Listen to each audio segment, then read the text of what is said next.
nga po pala si Lorenzo J. Domingo ng Malibu Bata Pandi, aka Tri-M-Lock ng Pandi. Sir, kamusta pag-iibon? Sa ngayon medyo pahinga tayo at dahil naglulugon, pero nung last races natin, ayun, binayaan naman tayo, nakakapwesto tayo, pag-puling-puling, pa-sprint race, nakakapwesto tayo.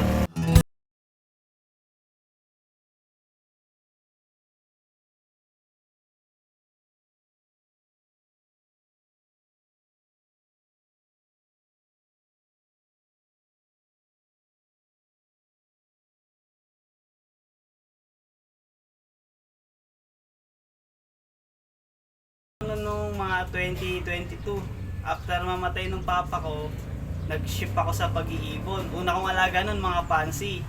Tapos sa mga kabarkada, mga kapitbahay, na-engage tayo, sabi, kaysa ikaw mag-pansy ka, mag-racing ka na lang. So ako naman nun, may pera-pera naman. Binenta ko lahat ng pansy ko, nag-invest ako sa may mga racing na ibon. Tapos yun, medyo nahumaling tayo sa pag-pooling. Yan. Kaya dyan tayo kumikita-kita. Nakakakuha namang pa-extra sa pambili patuka at marami naman nang napatunayan at may mga naipundar, kaya eto, I love pigeon racing pa rin hanggang ngayon.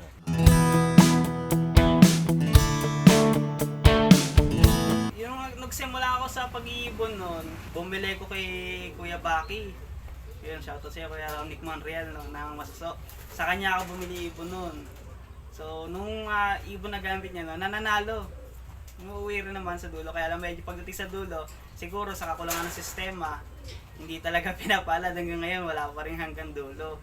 Last year, si Boss Jun, pinuntahan niya ako, tapos sabi niya, sawa ka na ba kakagulong? Samahan kita ika.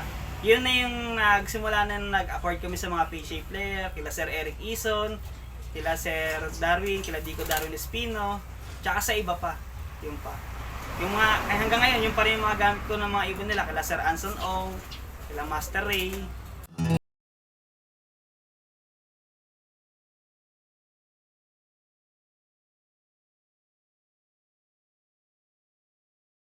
Pili po ng ibon, usually 3 points may pinagbabasihan ako Unang-una yung hipo niya, kung apple body ba o bangkain.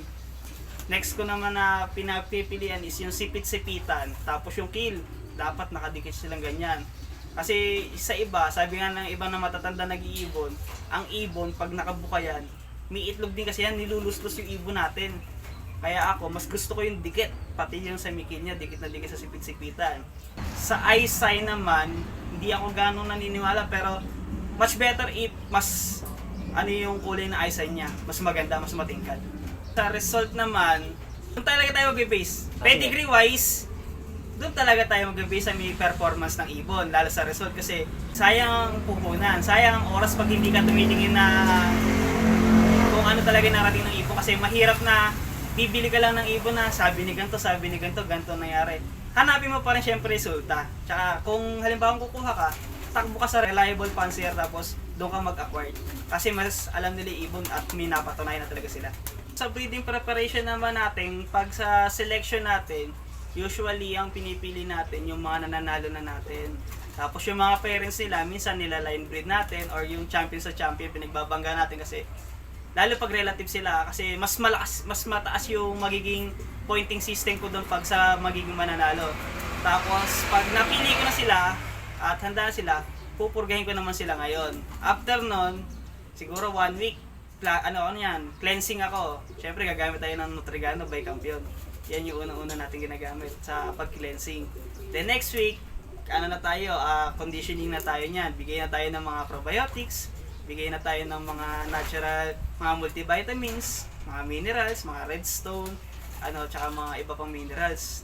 Then after naman nun, pagtatanawin ko muna sila ng mga 1 week sa cage. Dito yung cock, dito yung hen. 1 week muna sila magliligawan. Then after 1 week na magliligawan sila, tsaka ko lang sila pagsasamahin. Pagka napisa naman na yung mga itlog natin at naging inakay na sila, first 3 days, magbibigay tayo ng chick booster. Yun lang. Then syempre grains, kung anong mga gamit natin brand.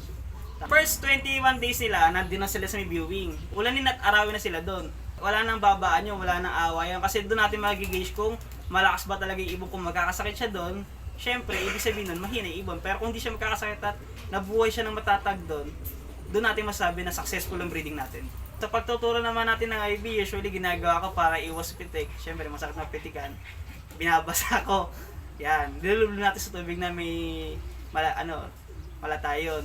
Tapos siya natin siya ilalagay sa bubong. Then, pipitik-pitik lang muna yan para iwas pitik. Tapos pag after naman ng 1 month na, 1 week na umiikot-ikot na sila, keeping na uli yun, hihintayin ko sila mag-full mold. Tapos, tsaka ko sila bibiglain uli para dire-diretso na yung training na yun. Hanggang derby, yun na yun. Sa pagpapalakas naman po ng katawan na usually, tamang paronda lang, at least 2 to 3 times a day. Sa umaga, 6 a.m., sa tanghali, mga 1. Tapos sa last na low play ko, mga 5. Then after every low play na yon, minsan nagbibigay ako ng pure honey, pampatibay ng baga, tsaka yung rest power, tsaka Euro Libo sa ibon. Pang sasalit natin yan para mas gumanda yung kondisyon ng ibon natin.